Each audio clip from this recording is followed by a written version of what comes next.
1990년대 말부터 아시아를 시작으로 전 세계에 퍼진 한류 열풍은 K-드라마가 그 시작점이었는데요.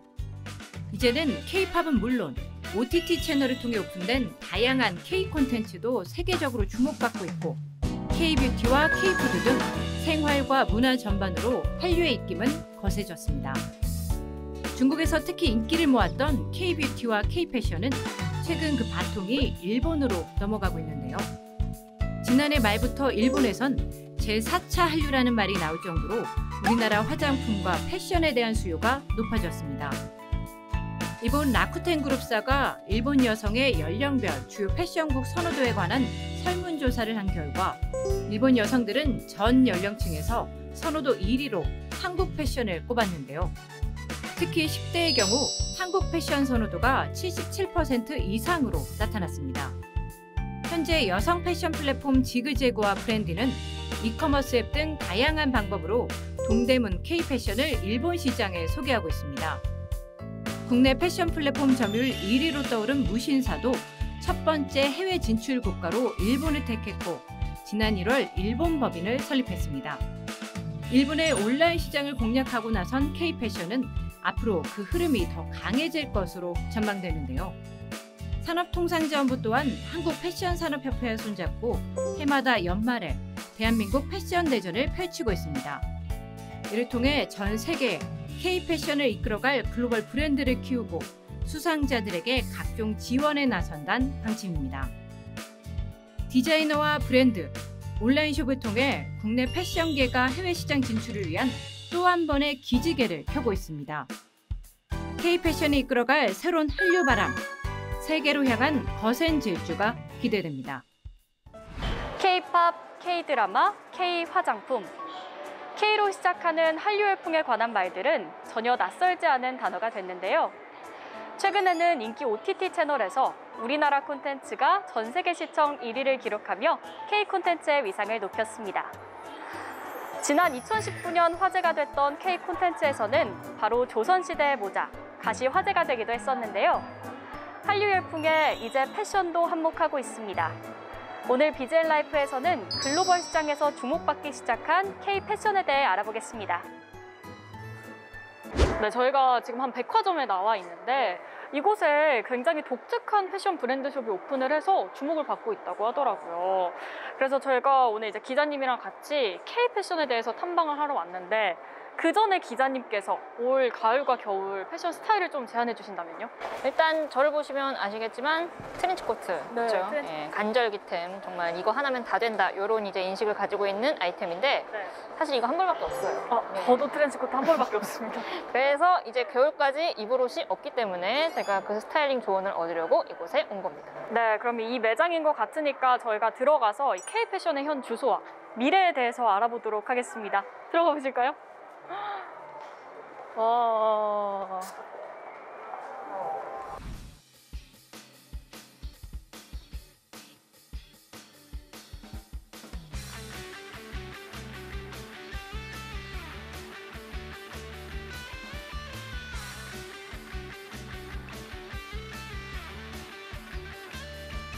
아니 기자님, 여기 진짜 예쁜 옷들이 너무 많아요. 어떤 제품이 가장 마음에 드시나요? 저는 아무래도 네. 가을은 빨강이죠. 아, 그쵸. 예, 빨강. 가을하면 또 이 빨간색이 어떤가요? 잘 어울리나요? 사과 같습니다. 감사합니다. 네, 여기에 정말 16개의 디자이너 브랜드들이 모여 있다고 하는데요. 그만큼 2021년 현재 주목받고 있는 패션 트렌드를 한눈에 알아볼 수 있는 것 같습니다. 그러면 관계자 모시고 자세한 이야기 나눠볼게요. 안녕하세요. 네, 안녕하세요. 네, 반갑습니다. 네, 반갑습니다. 이 디자이너 브랜드 편집숍으로 현재 주목을 받고 있는데, 네. 이렇게 디자이너를 중심으로 매장을 꾸미게 되신 이유가 있으신가요? 아, 네. 그 국내 디자이너 브랜드들이 온라인 유통망의 한계를 극복하는 동시에 저희 재고 문제, 백화점 수수료, 그다음에 판매 직접 관리비 등의 비용을 낮춰서 오프라인의 진입 장벽을 많이 낮추고자 저희 샵16을 기획하게 되었습니다.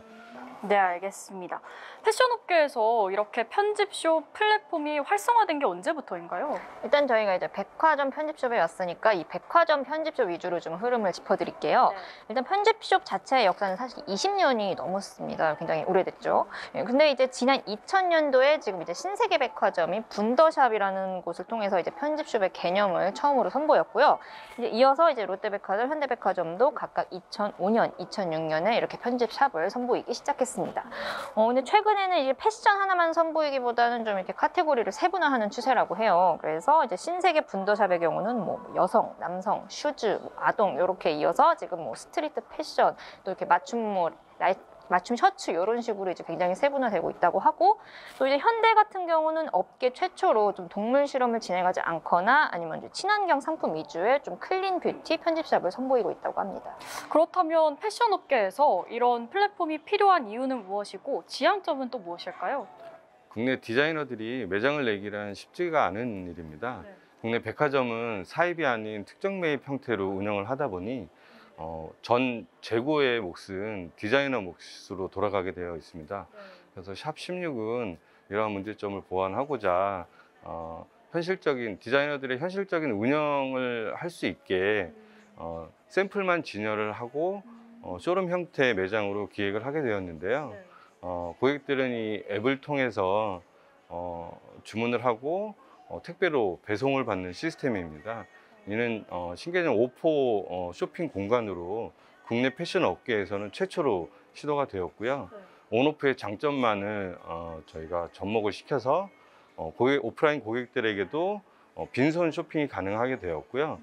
디자이너 브랜드들은 재고가 없는 매장을 운영할 수 있게 되었습니다. 자체 개발 스마트 결제 시스템이 인기라고 하는데 이건 또 어떤 건가요? 온라인 패션 플랫폼의 역량을 오프라인에 접목시켜서 저희가 자체 개발한 결제 어플리케이션 시스템 오더하고라고 있습니다. 복잡한 가입 절차가 필요가 없고요. 이름하고 전화번호, 주소, 비밀번호 설정만으로 사용이 가능하고요. 앱을 통해서 거기 필요한 상품을 바코드로 스캔을 하고 담겨져 있는 상품을 주문하고 결제하는 방식이고요. 결제가 되면 택배로 배송이 되는 시스템이고 고객들은 저희 어플리케이션을 통해서 실시간으로 배송 현황을 확인할 수 있습니다. 앞서 말씀해 주신 것처럼 그야말로 이렇게 빈손으로 가볍게 쇼핑할 수 있는 그런 어플이라고 생각할 수 있겠네요. 네, 알겠습니다. 이런 결제 시스템이 온오프라인의 통합으로도 보여지는데요. 최근 패션과 유통시장에서 이런 온오프라인 시장 전략은 어떤 흐름을 보이고 있나요? 일단 유통 대기업들이 좀 패션 플랫폼을 인수하거나 좀 투자하는 식으로 이제 고객을 확보하는 게 가장 이제 기본적인 형태인 것 같아요. 그런데 이제 좀 이제 뭐 단적인 예를 들면 뭐 이제 SS.com 같은 경우가 뭐 W 컨셉을 자회사로 두고 있고 또 뭐 카카오 같은 경우는 뭐 이제 지그재그 이런 데를 인수하고 또 뭐 무신사 같은 경우는 뭐 스타일쉐어 뭐 29cm 이런 데를 이제 인수한 게 대표적인 사례가 될 것 같은데 근데 사실 이제 옷이라는 게 좀 입어보고 사야 된다는 그런 인식이 있잖아요. 그래서 이제 인터넷 쇼핑몰에서 특히 이제 여자분들은 아시겠지만 쇼핑했다가 실패해 보신 분들은 굉장히 많을 거예요. 그래서 이제 온라인에서도 좀 오프라인에서처럼 좀 실패할 그런 게 없이 좀 쇼핑할 수 있는 그런 방법을 좀 개발하는 식으로 이제 그런 인수합병이 이루어지는 것 같고요. 이 백화점 안에 오픈을 하신 지 또 한 달 만에 매출 5억을 또 달성하셨고 여성복 매출에서는 1위를 이제 기록하셨다는 이야기를 들었는데 인기 비결이 무엇이라고 생각하시나요? 가치와 스타일을 중시하는 MZ 세대들의 브랜드 충성도가 좀 많이 높은 것 같고요. 본인들이 좋아하는 브랜드가 있다면 신제품이 출시되면 즉시 와서 구매를 하고 배송 기간이 오래 걸리더라도 주저없이 구매를 하고 기다릴 수 있는 그런 요인이 좀 있었고요. 저희 매장이 오픈한다는 소식을 듣고 저희 본인들이 열광하고 있는 브랜드들 보기 위해서 저희 매장에 많이 찾아주셨고 특히 저희는 이제 신제품을 온라인에서 볼 수 없는 그러니까 현재 매장에서 실제로 상품을 확인하고 구매할 수 있다는 게 가장 큰 장점인 것 같습니다. 네. 이렇게 디자이너 편집숍, 패션 플랫폼 기업이 주목받고 있는 이유는 무엇일까요? 사실 좀 이제 다양한 브랜드의 물건들을 모아놓기만 하면 그건 그냥 좀 소매점, 뭐 할인점인 거잖아요. 그런데 이제 디자이너 편집점은 바로 여기서 좀 차별점을 뒀다고 생각을 합니다. 이게 좀 국내에서 찾아보기 힘든 이런 브랜드들, 뭐 신진 유망 브랜드 디자이너 분들을 좀 이렇게 모셔서 이런 이제 능력들이 굉장히 중요시 되는 것 같아요. 그래서 좀 어떤 이런 국내 신진 브랜드의 인큐베이터 역할을 자처하면서 그야말로 이제 소싱 역할을 하시게 되는 거죠. 이런 편집자들이. 그리고 이제 좀 우리 또 이제 MZ세대 새로운 경험을 추구하는 우리 MZ세대들이 좀 이제 소비 주체가 된 것도 이런 편집숍 플랫폼 기업들의 인기 비결이라고 생각합니다. 또 제가 듣기로는 해외에서도 우리나라 패션에 상당한 관심이 있다고 들었는데 실제로 해외에서 우리나라 패션에 대한 관심은 어느 정도일까요? 일단 당장 뭐 BTS가 멤버들이 뭐 명품만 입는 게 아니잖아요. 당장 뭐 BTS 멤버 뭐 정국이라는 멤버가 무려 빌보드 시상식에서 우리 뭐 앤더슨 벨이라는 이런 한국 브랜드 제품을 입었다고 하고요. 또 이제 뭐 올해 도쿄 올림픽에서 뭐 단연 최고 인기를 누렸던 우리 여자 배구팀, 우리 또 잘생긴 김희진 선수. 이 선수도 이제 로맨틱 크라운이라는 곳과 이제 협업을 해서 뭐 화보도 찍고 제품을 냈는데 거기 나온 상품들이 정말 뭐 이제 나오자마자 동이 났다고 해요. 정말 국내 팬분들의 사랑을 받아서. 그래서 이제 처음은 이렇게 좀 연예인, 뭐 공인 누가 찾던 아이템이다 이런 식으로 해서 인기가 올라갔을 거예요. 그런데 이게 점차 브랜드 자체에 대한 인지도로까지 영향을 미칠 거고 또 이제 매출로도 실제로 확인되고 있습니다. 어마어마한 성장을 또 보이고 있는데 이런 상황 속에서 글로벌 시장을 공략할 방법과 계획이 있으실까요? 네, 저희 하고 LNF에서 투자한 브랜드 중에 르셉템버라는 브랜드가 있습니다. 이 브랜드는 해외 홀세일로만 판매를 하고 있고 이미 해외 현지에서 큰 호응을 얻고 있고 연간 500만 불 이상의 수주를 달성을 하였습니다. 그리고 저희 하고 산하의 D2C 브랜드들이 성장을 해서 향후 해외 시장 오프라인에 진출을 할 수 있을 정도 역량이 된다라면 이후 한국 K-패션의 인지도가 많이 달라져 있을 거라 생각을 합니다. 네. 이 백화점이랑 전략적 제휴를 맺고 또 국내 신진 디자이너 브랜드 성장을 지원하실 계획이라고 들었는데 이 지원책을 포함해서 앞으로의 계획이 있으실까요?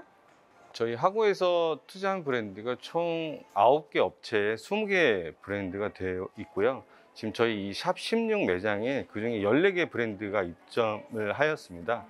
이 14개의 브랜드가 입점을 하였고 이 브랜드가 브랜드의 역량이 좀 된다라고 하면 저희가 단일 브랜드로 육성을 시킬 계획을 갖고 있습니다. 그래서 향후 2년 내에 롯데백화점에 20개 이상의 매장을 오픈할 계획을 갖고 있고요.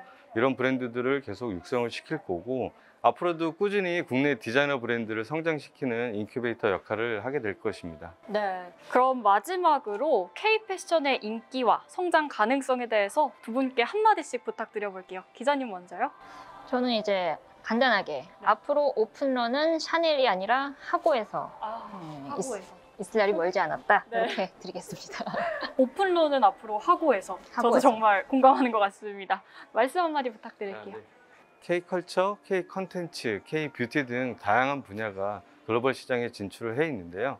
다음 주자는 패션이 될 것입니다.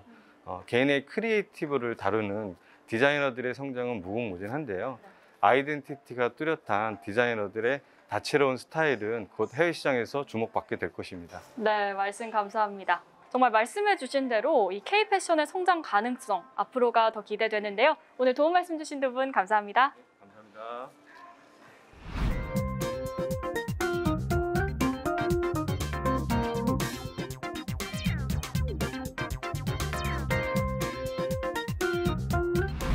저희가 올 가을 겨울 스타일링을 한번 직접 체험해 봤는데 방 기자님은 좀 마음에 드셨나요? 저는 이제 마음에 들었는데 이제 네. 특히 그 리버시블 자켓 겉과 속이 달랐던 게 굉장히 저랑 잘 어울려서 네. 제 성격이 그렇다는 게 아니고 너무 이제 다채로운 매력을 뽐낼 수가 있어서 굉장히 그 마음에 들었습니다. 네, 맞습니다. 방 기자님은 패션에 있어서 또 중요한 게 뭐라고 생각하시나요? 아무래도 제가 좀 이제 무채색 옷을 좋아하다 보니까 지금도 이제 검정색 옷을 입고 있는데 이게 좀 단순히 옷을 이제 입는 거를 넘어서 좀 이제 어떤 아이템을 매치하는 게 굉장히 중요하다는 생각이 들었어요. 지금도 좀 단조롭다는 생각이 들어서 좀 네. 신발이나 뭐 가방 이런 액세서리로 좀 이제 포인트를 줘야겠다 이런 생각들을 좀 하고 있습니다. 맞아요. 또 그런 말이 있잖아요. 패션의 완성은 신발이다. 얼굴이 아니고. 얼굴이기도 하고 신발이기도 한데 그 패션을 어떻게 완성하느냐는 신발에 따라서 좀 룩의 분위기가 달라지는 것 같더라고요.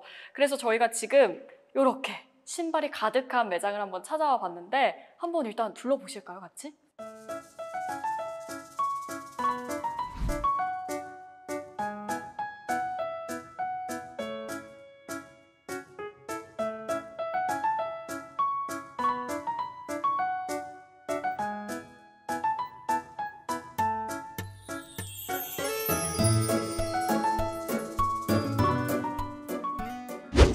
네, 둘러보니까 스니커즈부터 부츠까지 다양한 신발들이 이곳에 모여 있었는데요. 오늘 관계자 모시고 올 가을 겨울 슈즈 스타일링도 한번 알아보고 동시에 K-패션에서 슈즈가 얼마나 주목받고 있는지도 자세히 이야기 나눠보겠습니다. 안녕하세요. 안녕하세요. 네, 반갑습니다. 현재 국내 슈즈 브랜드나 시장 현황은 좀 어떤가요? 네, 일단 현재 신발 시장은 좀 컴포트화 비중이 높아지고 있습니다. 정장을 고수하던 좀 딱딱한 사회 분위기가 어떤 좀 캐주얼이나 좀 편한 정장을 입어도 되는 그런 분위기로 바뀌었고, 또 이제 정장에 좀 필수이던 구두도 이제 하나만 있으면 된다, 이런 아이템으로 좀 변화한 것 같습니다. 게다가 이제 코로나19 이후에 좀 재택근무를 하게 되면서 이러한 경향이 더욱 짙어졌고요. 따라서 이제 주요 재화 브랜드의 경우 좀 캐주얼이나 컴포트 라인의 이런 매출 비중이 좀 50%를 넘어갔다고 합니다. 계속해서 스니커즈 같은 컴포트 라인을 좀 브랜드별로 늘리는 추세고요. 한정판 스니커즈 같은 경우는 뭐 명품 가방처럼 좀 오픈런 현상이 일어나기도 한다고 합니다. 이제 중요한 건 좀 과거 뭐 무슨 재화 이런 브랜드의 좀 기성화 위주의 시장에서 좀 나만 아는 디자이너 슈즈 브랜드로 바뀌고 있다. 이게 좀 패션업계 전반의 동향인 것 같습니다. 네, 알겠습니다. 이 슈즈 브랜드가 2003년에 한 디자이너가 런칭을 해서 주목을 받았고 또 K사가 인수한 이래로 성공적인 행보를 이어가고 있는데요. 주로 어떤 컨셉과 스타일을 표방하고 있나요? 슈코마보리는 디자이너 브랜드입니다. 브랜드의 어떤 그 독특한 캐릭터리스틱함과 유니크함을 표방을 하고 있고요. 브랜드의 어떤 시그니처 장식적인 요소와 그리고 유니크한 디자인으로 고객들에게 계속 어필하고 있는 상황입니다. 네, 현재 국내 시장에서 이 슈즈 브랜드에 대한 소비자들의 반응은 어떤가요? 슈코마보리는 처음부터 런칭을 했을 때에는 킬힐이라든가 그 다음에 워커, 그 다음에 패션 스니커즈로 많이 성장을 했죠. 근데 지금은 다양성이 공존하고 있는 슈즈 시장에서 슈코마보니가 그래도 매출의 한 60%, 70% 차지하는 아이템은 슈코마보니를 나타낼 수 있는 캐주얼 샌들이라든가 그리고 장식적인 요소가 들어가 있는 스니커즈가 브랜드를 조금 더 고객들에게 어필하고 있는 제품으로 생각됩니다. 네, 알겠습니다. 소비자들이 요즘 액세서리, 가방, 슈즈 이런 걸 선택할 때 어떤 부분을 가장 많이 고려하나요? 제가 이제 소비자 대표로서 말씀을 드리면 일단 이게 저 같은 경우가 굉장히 민감할 수밖에 없는 게 제가 이제 좀 키도 굉장히 작고 또 발도 굉장히 작아요. 그래서 좀 신발을 고를 때 굉장히 고심을 하는데 이게 제가 발이 작은데 또 칼발이거든요. 그래서 이제 신발을 고를 때 좀 작은 사이즈의 신발을 고르다 보면 이상하게 요즘 이렇게 기성 브랜드들은 작은 이제 발 사이즈가 작은 신발의 경우는 이렇게 낮은 굽의 신발이 많이 안 나와요. 그래서 특히나 좀 이렇게 제가 원하는 신발의 모양을 찾았는데 정작 이 신발은 내 사이즈가 없고 이런 경우가 굉장히 많거든요. 그래서 좀 이렇게 디자이너 브랜드 슈즈를 찾게 되는 것 같아요. 좀 모양도 신경 쓰고 좀 착화감도 신경을 쓰고 요런 이제 두 가지 면을 좀 동시에 좀 다 고려할 수 있는 요런 브랜드가 좀 이제 디자이너 브랜드가 되겠고 소비자들도 좀 요런 경향이 짙어지는 것 같습니다. 네, 알겠습니다. 실제로 해외 컬렉션 라인이 나왔던 적도 있고 또 해외에서 프레젠테이션을 진행하셨기도 하셨는데 해외에서의 반응은 어떤가요? 2004년부터 2018년까지 해외 박람회라든가 쇼룸 그리고 해외 유명한 브랜드의 팝업 형태로 저희가 참여를 했고요. 그리고 한 그동안에 누계 실적으로 한 100억이 넘는 실적을 올리기도 했습니다. 17년도 때에는 세계 어떤 클라이언트한테도 굉장히 사랑을 많이 받았고요.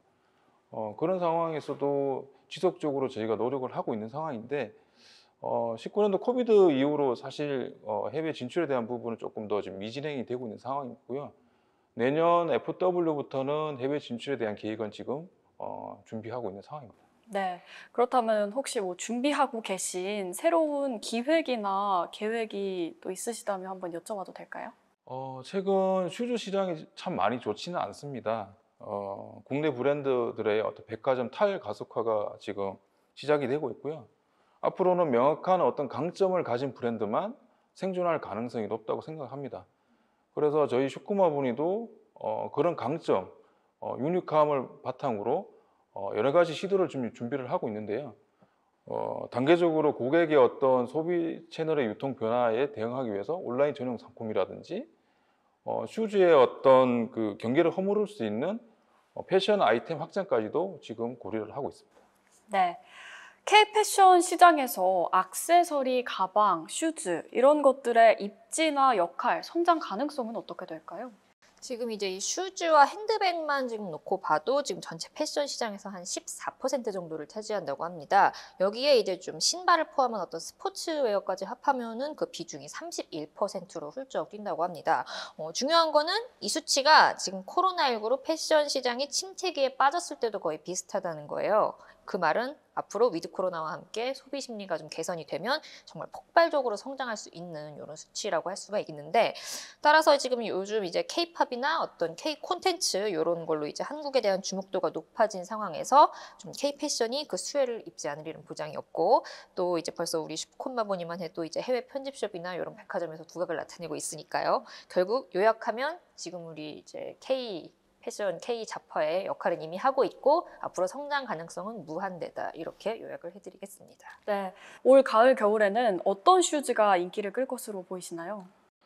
첫 번째는 요즘 패셔니스타들이 가장 많이 보여주고 있는 트레드솔 형태의 컴백 부츠입니다. 청키하고 스포티한 어떤 디자인 부츠는 페미닌한 룩이나 중성적이면서도 시크한 룩까지 소화할 수 있는 슈즈라고 생각을 하고 있고요. 두 번째는 80년대의 레트로 무드를 좀 연상할 수 있는 라이딩 부츠입니다. 일명 승마 부츠라고도 하죠. 첫 번째로 특징은 착각감이 좀 편하고요. 디자인과 코드에 따라 다양한 연출을 할 수 있는 게 아이템의 큰 장점이라고 생각을 합니다. 네, 알겠습니다. 오늘 도움 말씀 감사합니다. 감사합니다.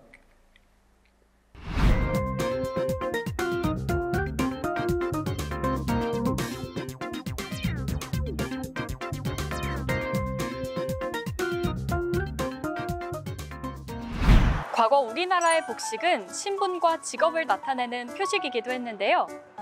이제 이 패션은 그 사람의 감정과 라이프 스타일을 드러내는 중요한 커뮤니케이션 수단이 되고 있습니다. 패션은 일상에서 가장 친근하고 실용적으로 또 가장 많은 사람들에게 퍼질 수 있는 문화 코드라고 볼 수 있겠죠? K-패션이 앞으로 어떤 역할을 해나갈지 기대가 됩니다.